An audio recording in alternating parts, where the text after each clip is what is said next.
Hello everyone, I am Aastha.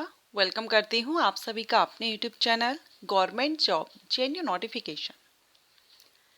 New recruitment notification को cover करने वाले हैं जो कि आया है एग्रीकल्चर विभाग की तरफ से। एग्रीकल्चर डिपार्टमेंट कृषि विभाग की तरफ से लेटेस्ट रिक्रूटमेंट नोटिफिकेशन रिलीज कर दिया गया है, जिसमें आप ऑनलाइन एप्लीकेशन देख रहे हैं। 30 जनवरी 2025 से ऑनलाइन एप्लीकेशन स्टार्ट हो जाएंगे और इसकी लास्ट डेट 20 फरवरी 2025 रहेगी। एनी ग्रेजुएट कैंडिडेट के लिए अपॉर्चुनिटी है और अगर आप पोस्ट ग्रेजुएट भी हैं तो भी आप यहां पर एलिजिबल हैं किसी भी स्ट्रीम से। Any graduate and any post graduate candidate के लिए अपॉर्चुनिटी है। परमानेंट गवर्नमेंट जॉब आपकी रहेगी। डिटेल नोटिफिकेशन रिलीज कर दिया गया है। कुछ टाइम पहले इसका शॉर्ट नोटिस आ चुका था जिस पर मैंने वीडियो अपलोड किया था, आपको इन्फॉर्मेशन दी थी एंड अभी फाइनली इसका डिटेल नोटिफिकेशन रिलीज कर दिया गया है। ये यहाँ पर वैकेंसी जो आई हुई है वो agriculture insurance company of India limited की तरफ से नोटिफिकेशन रिलीज किया गया है। और यहाँ पर अगर हम इसका देखें इम्पोर्टेंट डेट्स को, तो देखिए ऑनलाइन जो एग्जामिनेशन आपका रहेगा ना, एप्लीकेशन तो 30 जनवरी से लेकर के 20 फरवरी तक रहेंगे। आपका जो रिटन एग्जामिनेशन होगा ये मार्च या अप्रैल 2025 में रहेगा, ठीक है।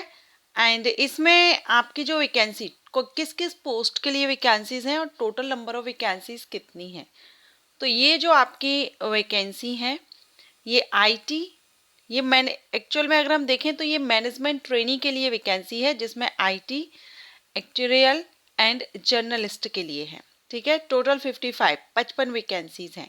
अब जो जर्नलिस्ट की वैकेंसी है इस पर एनी ग्रेजुएट कैंडिडेट आवेदन कर सकते हैं और आईटी की जो रहेंगी उसके लिए आईटी सेक्टर से है। अभी हम देख लेते हैं। एंड यहाँ पर आपको कैटेगरीज वाइज वैकेंसी डिटेल दिया गया है। वैकेंसी ज़्यादा नहीं है, वैकेंसी कम है, लेकिन अच्छी अपॉर्चुनिटी है, डिपार्टमेंट अच्छा है, परमानेंट जॉब है, अच्छी अपॉर्चुनिटी है। अगर आप इंटरेस्टेड हो तो आवेदन कर सकते हैं। ऑल इंडिया से किसी भी स्टेट से आप बिलोंग करते हो आवेदन आप कर सकते हैं। अब इसमें आपका प्रोविजन पीरियड रहेगा, क्योंकि परमानेंट गवर्नमेंट जॉब है तो सिलेक्शन अगर आपका होता है तो ज्वाइनिंग में 1 साल का आपका यहाँ पर ट्रेनिंग रहेगी, जिसको हम प्रोविजन पीरियड कह सकते हैं। जैसे ही आप मैनेजमेंट ट्रेनिंग के रूप में 1 साल का जो ट्रेनिंग पीरियड है वो आप अपना कंप्लीट कर लेते हैं, उसके बाद आप यहाँ पर एडमिनिस्ट्रेटिव ऑफिसर स्केल फर्स्ट के पोस्ट के लिए आप यहाँ पर एलिजिबल हो जाते हैं। ओके, एंड सर्विस कंडीशंस वगैरह आप देख पाएंगे। अब यहाँ पर देखिए सर्विस बॉन्ड भी यहाँ पर देना होगा। सबसे इम्पोर्टेंट यही क्लियर मैं कर दूं, क्योंकि ये बाद में देखते हैं या कई कैंडिडेट आवेदन कर देते हैं, लेकिन ये पॉइंट अगर नहीं देखते हैं तो आपको बाद में इसके बारे में जानकारी आपको पता चलता है, तो उसमें फिर आपको थोड़ा सा रहता है कि आवेदन नहीं करना चाहिए था। क्योंकि ये आप देख रहे हैं यहाँ पर आपको बॉन्ड देना होगा, ठीक है। विद इन 1 ईयर अगर 1 साल में आप छोड़ते हैं तो 4 लाख का रहेगा, और अगर आप आफ्टर 1 ईयर यानी 2 साल का 2 ईयर का, तो यह 2 लाख आपका यहाँ पर बॉन्ड रहेगा, जिससे कि आप नौकरी ना छोड़ पाए, कम से कम 2 साल तक तो आप यहाँ पर जॉब करें, तो ये आपको देना होगा। बाकी आप सैलरी देख रहे हैं, ट्रेनिंग के दौरान मैनेजमेंट ट्रेनिंग के रूप में आपको 60,000 पर मंथ रहेगी। उसके बाद जब आप यहाँ पर officer skill first administrative officer की पोस्ट पर जब आप जाएंगे तो इनिशियल आपकी salary per month approximate 90,000 per month यहाँ पर रहेगी। तो सैलरी काफ़ी अच्छी है, बेस्ट अपॉर्चुनिटी है। एजुकेशन क्वालिफिकेशन आपकी 1 दिसंबर 2024 तक कंप्लीट हो जानी चाहिए। एंड यहाँ ये देखिए जर्नलिस्ट के लिए एनी ग्रेजुएट और एनी पोस्ट ग्रेजुएट कैंडिडेट आवेदन कर सकते हैं, लेकिन अगर आप एक अनरिजर्व्ड ओबीसी ईडब्ल्यूएस कैंडिडेट हैं तो 60% होना जरूरी है, और SC ST PWD हैं तो 55%।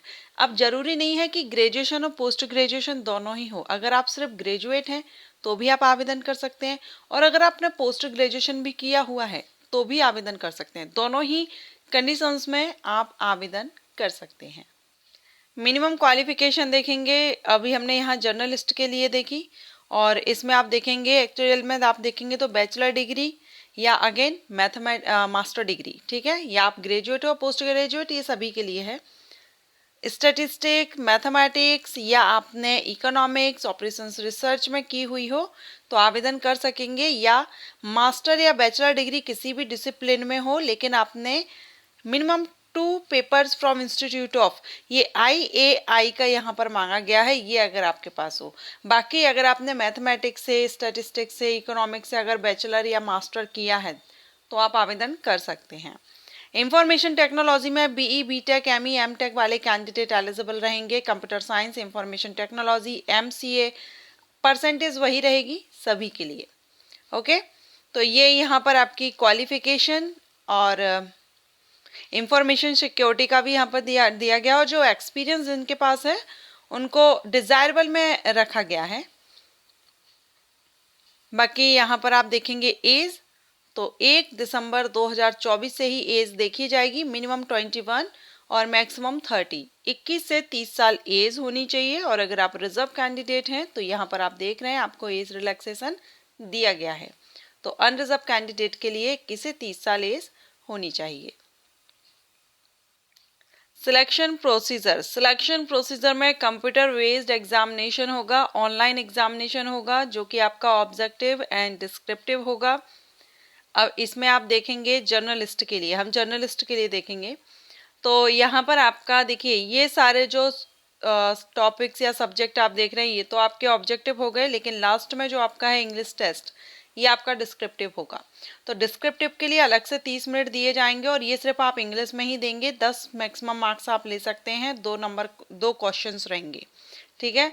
एंड बाकी आपका ऑब्जेक्टिव रहेगा जिसको अलग से 120 मिनट दिया जा रहा है, और एग्जाम पेपर आपको हिंदी और इंग्लिश दोनों में ही अवेलेबल रहेगा। अब आप अपनी डिसिप्लिन के अकॉर्डिंग यहाँ पर IT और अलग अलग जो वैकेंसीज आई हुई हैं उनके हिसाब से आप यहाँ पर देख सकते हैं। नेगेटिव मार्किंग भी रहेगी, 1/4 मार्क माइनस किया जाएगा रॉन्ग आंसर होने पर।